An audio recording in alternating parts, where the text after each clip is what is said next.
באנגלית. Uh, Hi everybody, my name is Sivan, I'm the community shlicha here in Omaha, and today we are welcoming Maayan. She's the shlicha in Baltimore. Maayan is going to give us a super interesting lecture about famous Israeli children's song, a classical one, and the true meanings behind them. So thank you so much, Maayan. And yeah, Perfect. Thank you so much for having me, and thank you for everyone who joined us today. I'm very excited to have the opportunity to give you this presentation, lecture session, and doing it together. So the whole idea of this, the true story behind Israel's most known children's songs, came to me after my niece was born. My niece Mia is now 6 years old. And once she was born, I was talking with my sister-in-law, thinking like, oh, cool, what songs, what stories can I share with her? What songs can I sing to her? And then she said, yeah, there are certain songs that I would love for you to sing to her, but there are certain songs that I would appreciate if you maybe not necessarily sing to her because of the messages or the subliminal messages that they are given through those songs. And I was like, wait, those are like the songs that you're talking about and we're gonna discuss in this lecture. I grew up on them, you grew up on them, many people, because there are songs from the 50s and the 60s, many people in Israel grew up on them. How can we not sing them today? And then she took some of the songs, showed me the lyrics, and then I was like, interesting. I never looked at the songs that I grew up in because they had such cheering melodies and they were very like, through the music felt very differently. I never thought that deep down, maybe they're trying to give us subliminal messages about different things. So you will see in the conversation that we have in the next 45 minutes, how different songs that children in Israel up until today, classical children's songs, what different meanings they might hold behind them. I will put something in an apostrophe for a second. It's very important, and I will share the dates that the songs were written by. It's very important to also remember the time and date that the song was written and the cultural history that was very existing during those times, but looking at them with our eyes today or our eyes now as adults, it's very interesting. And we're going to discuss in four main I would say, topics. One of them is questions of existence. One of them is everything has to do with gender roles. One of them is things to do with body image. And then the last one, to end on a more upbeat note, acceptance of others, because there are songs that are very good with their messages as well. So we're going to start with the questions about existence. And one song that is very famous and written by a very famous poet in Israel is the song Nadned by Chaim Nachman Bialik. And I'm really hoping that the sound will work because we're going to listen to the song together. And as you can see, all of the songs, we have the lyrics in Hebrew on the right side, but also the translated lyrics on the left, so you can follow along and actually read the meaning of each of the songs. So before we're going to listen to this song by Chaim Nachman Bialik, I will share that this song was written by Chaim Nachman Bialik, who maybe grew up in a very religious family, but is very secular himself. He didn't believe in necessarily a God. He didn't believe in the world of religiousness, and he was very secular in his being. So this song that he wrote, and we know now as a children's book, once we listen to the music and look into the words, I'm interested to see if anyone can pick up on where a question of existence can come in. So I'm really hoping that this will work. Oh, did I share? Can you hear it? Can you hear? No. Okay.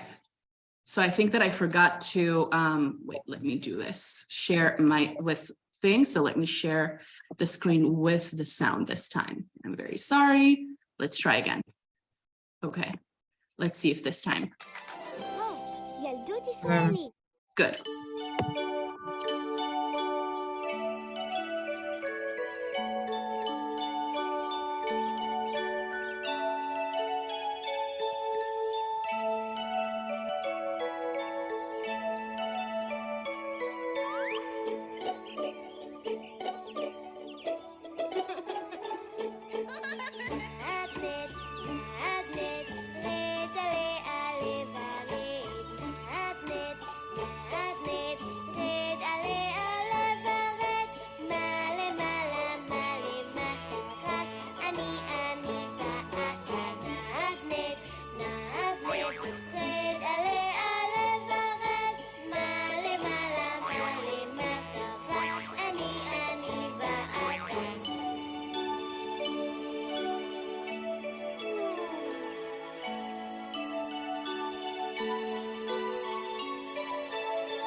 Okay, so I'm going to stop the song now because I wanted to make sure that we go through all of the lyrics. It is short, so I'm going to go over the lyrics in English as well. So back and forth, swings go. And if you'll notice, he's talking specifically not about the swing that goes back and forth, about the seesaw, the swing that is called a seesaw. So up and downs goes the seesaw. What's above and what's below, just me and you. We both sit balanced on the scale between the earth and the sky. And I wonder if any of you maybe can pinpoint where that question of existence might appear in what is a very, very cute and fun song that a lot of the kids sing while they are playing on the seesaw. And it can be people in the Zoom or people who are there in person. And it is totally okay if you don't necessarily find the specific point. I think the question, what is up and what is down? What goes up and what goes down? What is above and what is below? Okay, can you elaborate a little bit? Why do you think it's a question of existence? I think because of the Jewish tradition of like that like God is above and we are in the earth. I have an accent level, so he's basically asking what is above us and who is below. Yes. So thank you very much, Sivan, and you're very correct in where you pinpoint the question about existence when he's asking what's above and what's below. And something very interesting to look about this song is that in the way that we as kids used to sing this song, we used to change the question into who is above and who is below, mile mala, mile mata, which makes more sense when you're asking about a seesaw. Oh, am I up? Are you up? Who is up this time?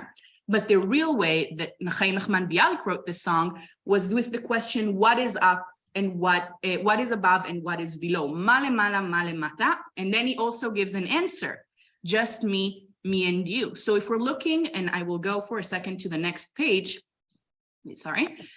If we're looking back into the Talmud, which is one of our texts in the Jewish world, there is one very famous quote that comes from Talmud Sefer Chagiga Daf 11b, or the page 11b, that is saying, whoever looks, okay, and I will read it out loud for a second. I will read it in Hebrew and then in English. כל המסתכל בארבעה דברים, ראוי לו כאילו לא בא לעולם. מה למעלה, מה למטה, מה לפנים ומה לאחור, וכל שלא חס על כבודו קונו, ראוי לו שלא בא לעולם. Whoever looks at four matters, it would have been better for him, for him had he never entered the world. Anyone who reflects upon what is above, the firmament, oh, that's a hard word, and what is below the earth, what was before creation, and what will be after the end of the world. And anyone who has no concern for the honor of his maker, who inquires into and deals with matters not permitted to him, deserve to have never come to the world.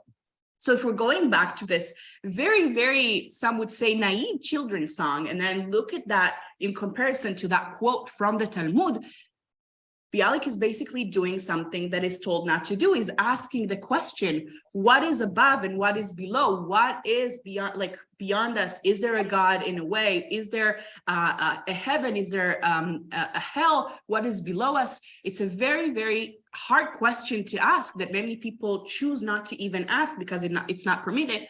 And if you'll notice, he also gives an answer. His answer is just me and you, which reflects very much his secular way of looking at the world, which is basically, I'm here for myself, I'm here for you, you're here for me. the answer to what is above, what is below is you and me. And then he also continues on with saying, we are both balanced on the scale of life between the earth and the sky. There's nothing beyond, there's nothing above us, nothing below us. It's just me and you. So it's very interesting to look at this very naive children's song that many people in Israel grew up with. Many people up until today sing when they're going to the playground and play on that seesaw or even on the general swing. And look at the story behind it now with a little more of a adult eye, looking at the different things that interesting. I did not know that that's what the poet meant, or lema kavanat hameshorer, as we said in Hebrew. What did the poet mean when writing the song? So this is the question of existence, and I want to move on to our next, I would call it chapter, that has to do with gender roles. So the question of gender roles, there are different songs, I would say, that question the roles of the different genders that we have in this world. And it's very interesting to see how they do it with the Hebrew songs and the songs that we grew up in. A very, very famous song by Hakeves HaShishasa, which is a group of songs written by Yonatan Geffen. The 16th sheep is the literal translation of Hakeves HaShishasa, which is a group of songs. It's a song written in 1978, okay, by Yonatan Geffen. And its name, as you can see, the most beautiful girl in preschool. And the emphasis is Hachi, okay, Alda Hachi Yafa Bagan, the most beautiful song in preschool. So, before we're going to go into that, we're going to listen to the song, very, very known, very loved by many, many Israelis, and sang, again, up until today in all preschools, basically.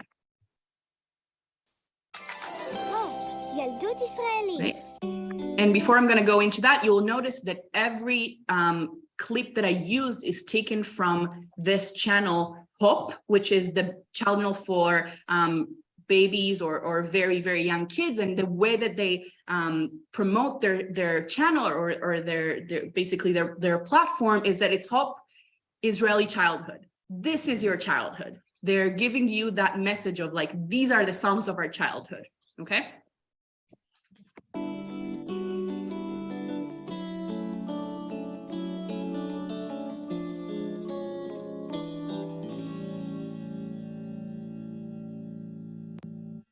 הילדה הכי יפה בגן, יש לה עיניים הכי יפות בגן, מצמה הכי יפה בגן, ופה הכי יפה בגן, מכמה שמביטים ביותר, רואים שאין מה לדבר, והיא הילדה הכי יפה בגן.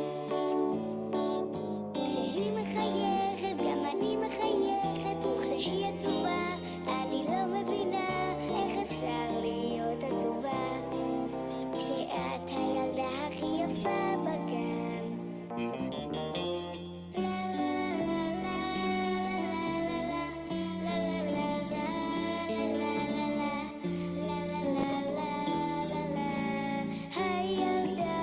I'm going to stop it here just because it just repeats itself with the songs, and I prefer reading the English out loud together with you.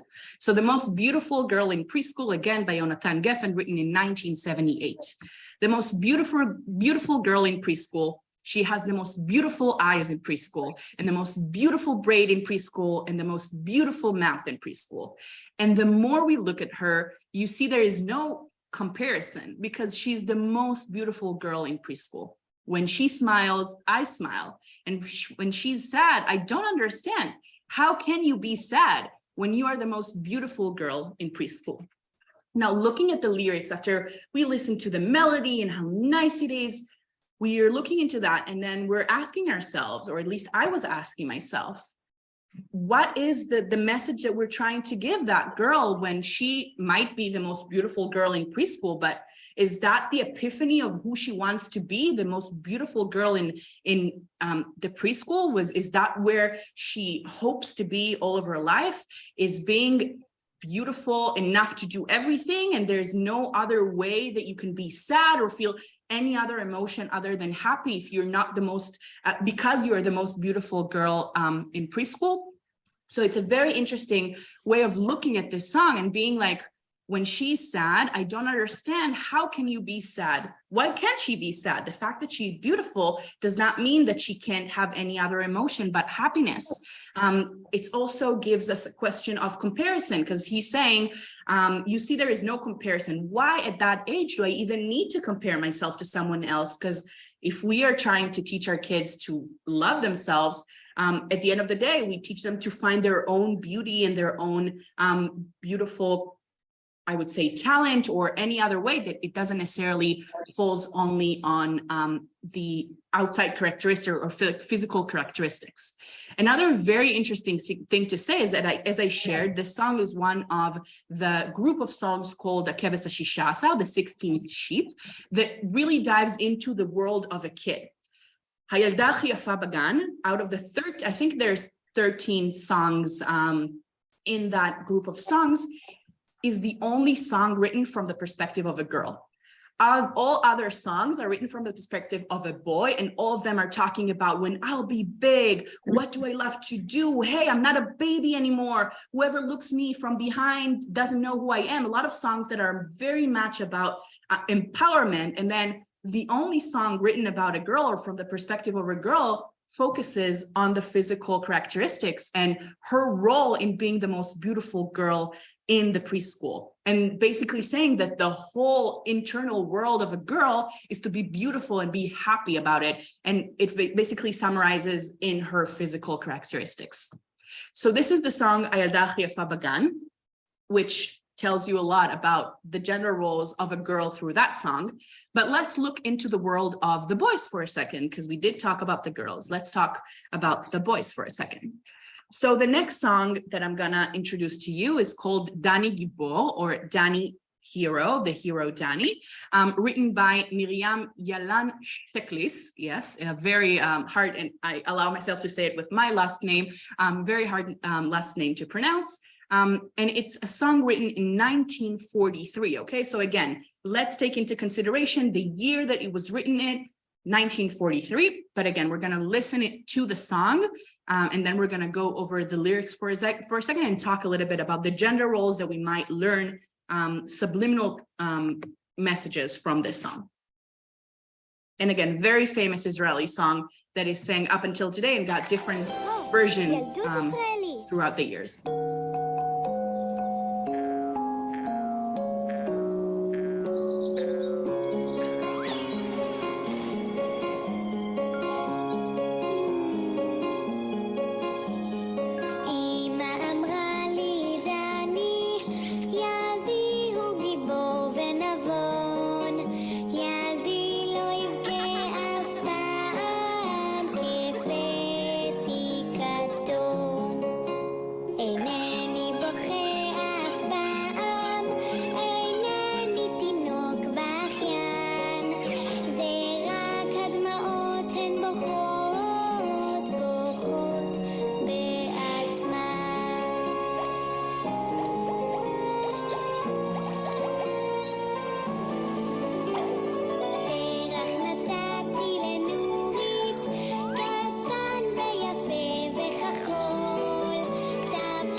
Yes.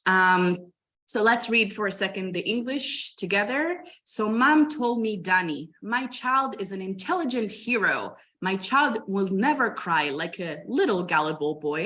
I never cry. I'm not a crybaby. It's just that the tears cry. They cry on their own. A flower I gave to Nurit, small and pretty and blue. An apple I gave to Nurit, I gave it all. Nurit ate the apple, the flower she threw away in the yard, and went on to play with another boy. I never cry. I'm a hero, not a crier. But why is it, Mom? Why the tears cry on their own? So basically, when you're reading the lyrics of this song, with the melody does sound kind of more melodramatic or like sad, but looking at the lyrics, and again, it's a very, very famous song that is sang many, many years up until today. What are we learning about the role of boys, of showing emotions, of not being allowed to cry? Because if you cry, you're not a hero. If you cry, you're a gullible boy. What does it tell our kids when we're singing that song to them? That as a boy, you need to keep your emotions in, you don't show them out, you keep them bottled in inside because you want to be a man or boy, manly. It's also interesting to see how as babies, we all cry no matter what our gender is, but as we grow up, we learn that girls should probably cry and show their emotion because we are emotional beings, but then boys should keep their emotions inside and never show their tears, or shouldn't, at least, not that they should never, but they shouldn't, and if they do, they should do it on their own. And Danny's saying, it's not me, it's the tears, they're going on their own, because a lot of the time, emotions, we don't really always control them all the time. Another interesting thing to see in this song is the choice of giving Nurit an apple. An apple is also very much, I forgot the word that I'm looking for, associated, is very much associated with passion and with like the forbidden fruit. And of course, he chooses to give her an apple. And at this time, the gender roles are a little bit turned around because she eats the apple, Nurit accepts the apples and eats it, but then she chooses not to go with Danny, even though he gave her everything, which is very interesting to look into the symbol of the temptation or the fact that she chose that as a way for him to pursue her because he's interested in her, so he gives her the apple.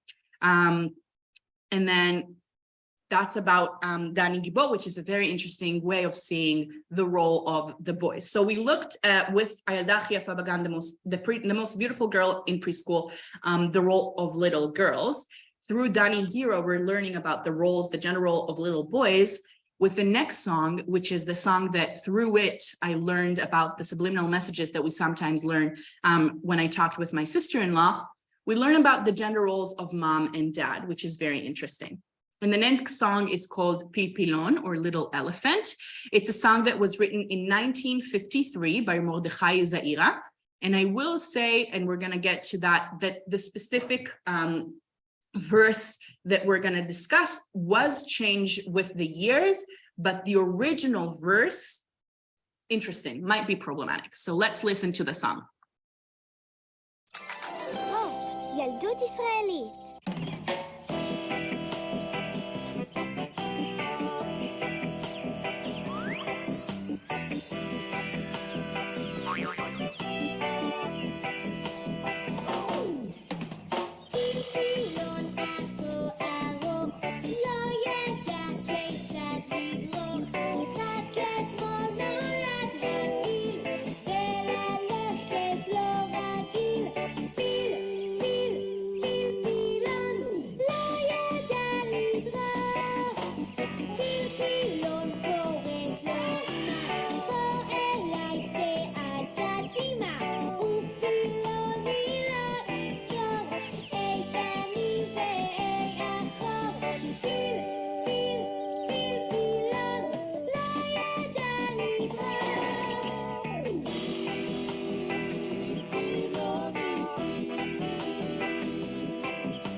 Oh, sorry. Oops.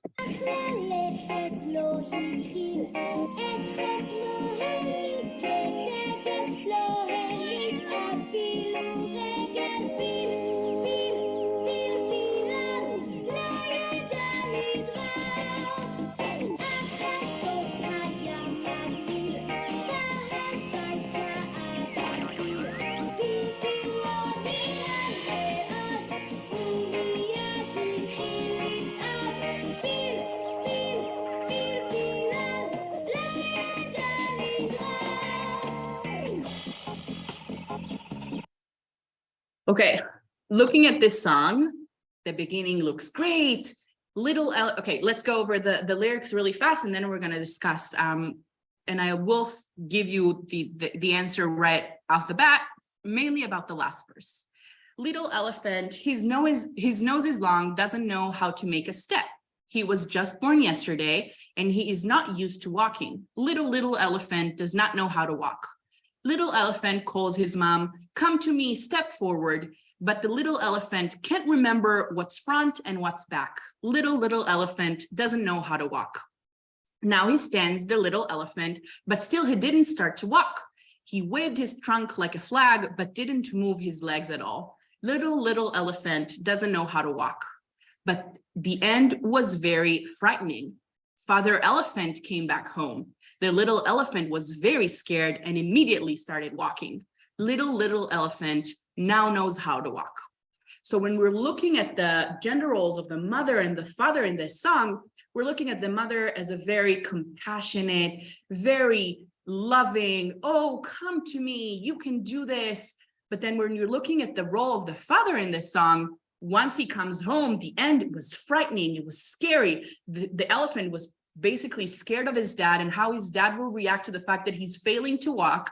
So he immediately was able to walk because of the way that he was scared of being a failure to his father. And the father here, you can assume, is someone who is more strict and more hard and probably more frightening. And it was also interesting. It's also interesting to see how it doesn't matter whatever the mom was trying to do didn't help.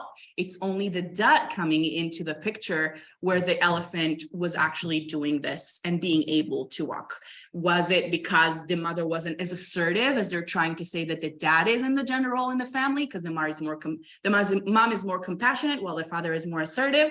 Very interesting way to look at that. And that specific last verse is the reason my sister-in-law didn't want me to sing this song to my niece. But I will say that in one of the printings of this song, the people printing it weren't very happy with the way that this song was presented. And they did change the last verse, saying that but the end was very cheerful. Father elephant came back home. Piu Pilon, or little elephant, was very happy and immediately started walking, changing the whole idea where, oh, he was so happy his dad came home. He wanted to show him he's succeeding. That is why he was successful in walking. So this is another way of looking at the different gender roles that we are learning in a subliminal message of the songs that basically everyone was growing up with. And I hope it's okay that I'm sharing that. I think it was Sivan that said that her dad used to sing this a lot to her, right, when she was growing up. So this is really what the soundtrack of our childhood, basically. So it's just interesting to look at it in a different perspective. The next chapter that we're gonna go into is body image, which I'm gonna use two different songs. One of them is Buba Yemima, or I forgot to translate the word Buba means doll. So Yemima, the doll. I don't know why I translated to Buba Yemima, really funny, which is a song that was written somewhere in the 50s and was recorded for the first time with the melody in 1965. And again, we're gonna listen to the song, and then we're gonna go into the lyrics and talk a little bit about it. ילדות ישראלית. Again, Israeli childhood.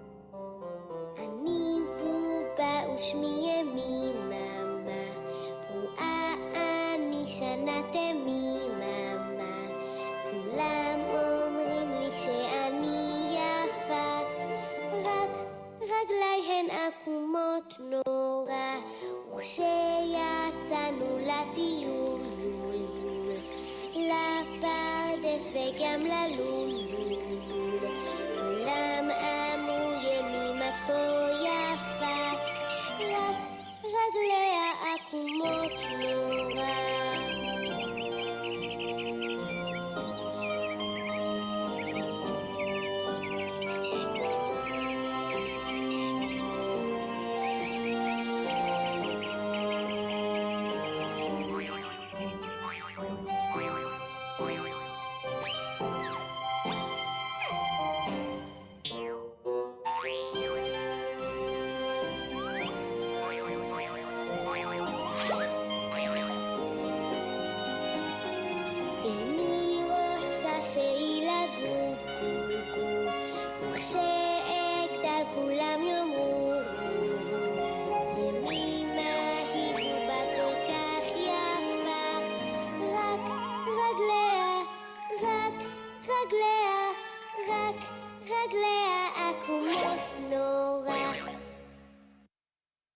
So the song Yemima the Doll by Bilha Yafeh, again, written sometimes in the 50s. I'm a doll, my name is Yemima. I've been wild for a full year. I will do it without the as you notice in the song. Everyone says Yemima is so beautiful, only her legs are very crooked. And when we went to on our hike, there's a mistake, sorry there, I will fix that, to the field and to the chicken coop, everyone says Yemima is so beautiful, only her legs are very crooked. I don't want people to mock. When I'll grow older, everyone will say Yemima is such a beautiful doll, only her legs are very crooked. So I want to go back into the fact that they are talking about this doll mainly about her physical appearance. They're not talking about any other aspect of her being other than she's beautiful. And of course, pointing out the fact that God forbid she has something wrong with her legs being crooked.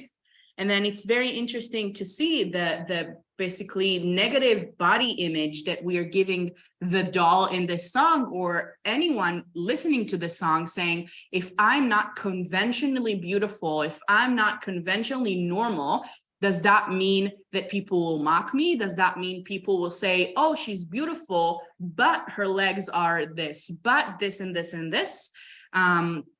It's basically doing a lot of body shaming and negative body images in the mind of a girl. Because when you're a girl listening to this song, do you need to start from that young age to start looking for things that are maybe not really normal in the conventional way in my body as well?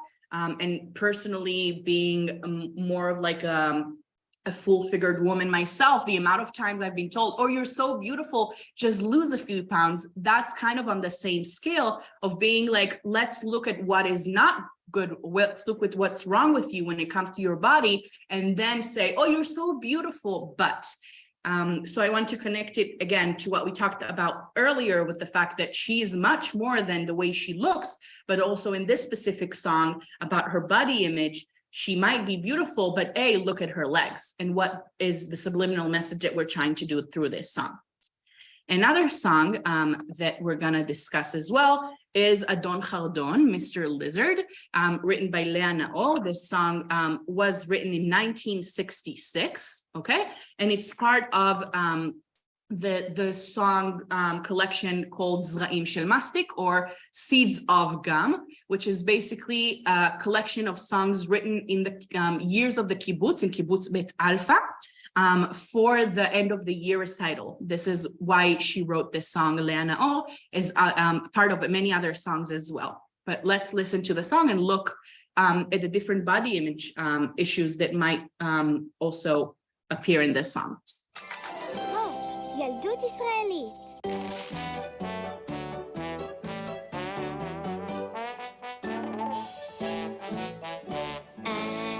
אדון חרדון פחד מאוד מגברת חרדונה, כי הוא היה כזה רזה והיא כזאת שמנה.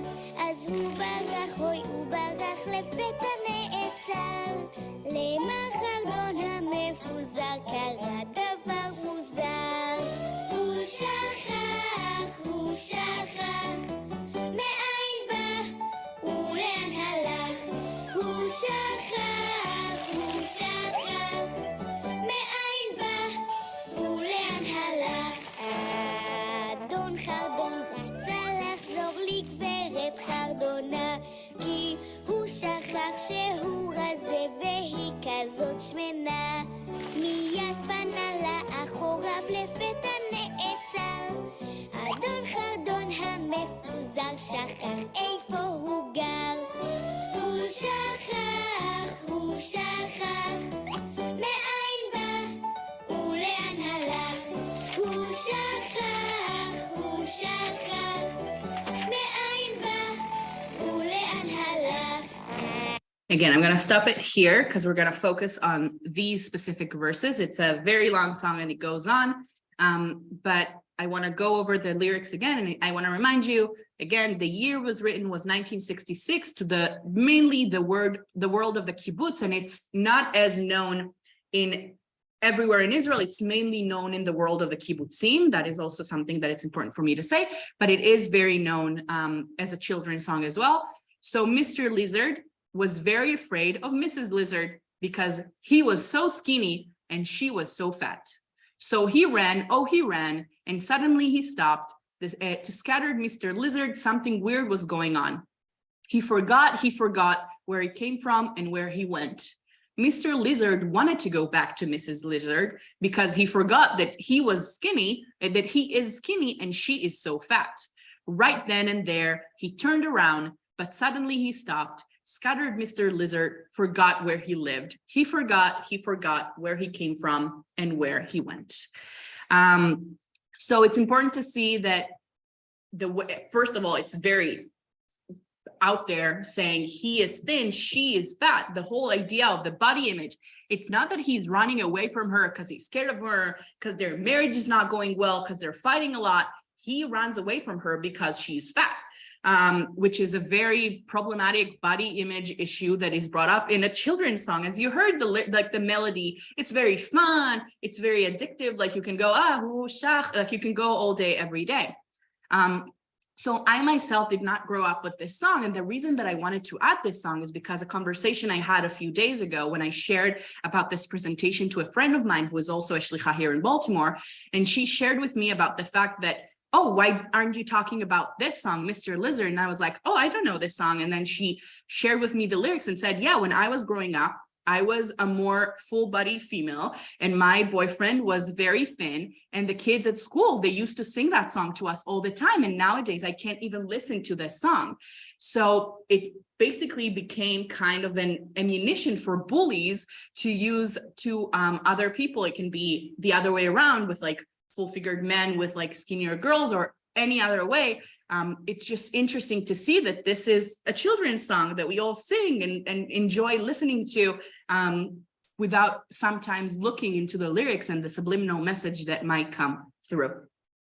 Now, I want to finish with a more, with a more positive thing, and then I'm going to open it up if you have questions or any other comments. As well, is a song that is very, very famous in Israel. It was written in 1998, so it's a bit more contemporary, and it is known from a very famous festival in Israel called the Festigal. The Festigal is basically a festival of songs that most of the time also has like a story behind it, and the songs, it's kind of a musical, I would call it, that every year is a new theme, and normally it goes around the holiday of Hanukkah. Hanukkah is the holiday of the Festigal.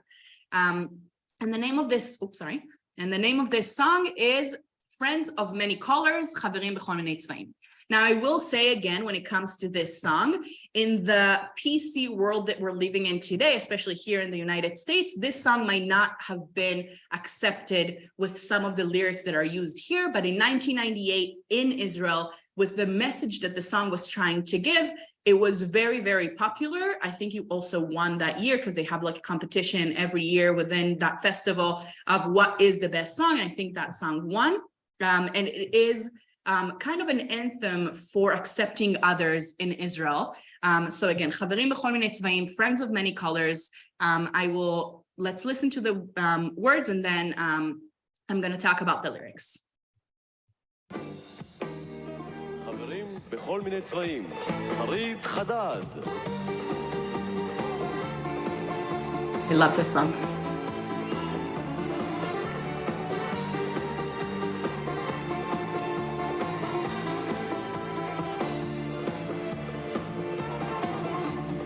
יש לי חבר, חום כמו שוקולד, שאני עצובה, הוא תמיד כזה נחמד, נכון שהוא ממני לגמרי אחר, אכל כזה חבר, איך אפשר לוותר?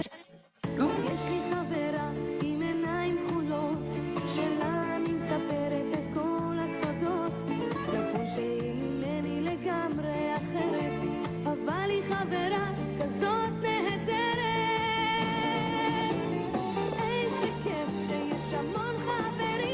המון חברים בכל מיני צבעים, ומין כתומים שחורים ולבנים.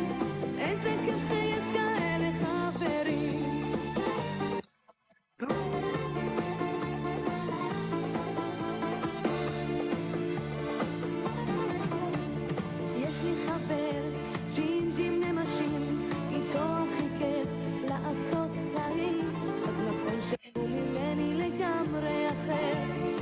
על כזה חבר איך אפשר לוותר? יש לי חברה שחורה עם טלטלים, שתינו מגדלות גור חתולים, נכון שהיא ממני לגמרי שונה, אבל היא חברה כזאת נפלאה. איזה כיף שיש המון חברים בכל מיני צבעים. Okay.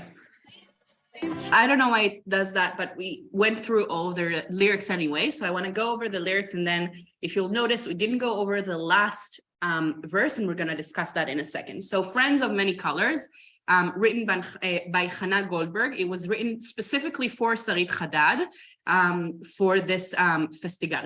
So I have a friend, brown like chocolate. When I'm sad, he's always so nice to me.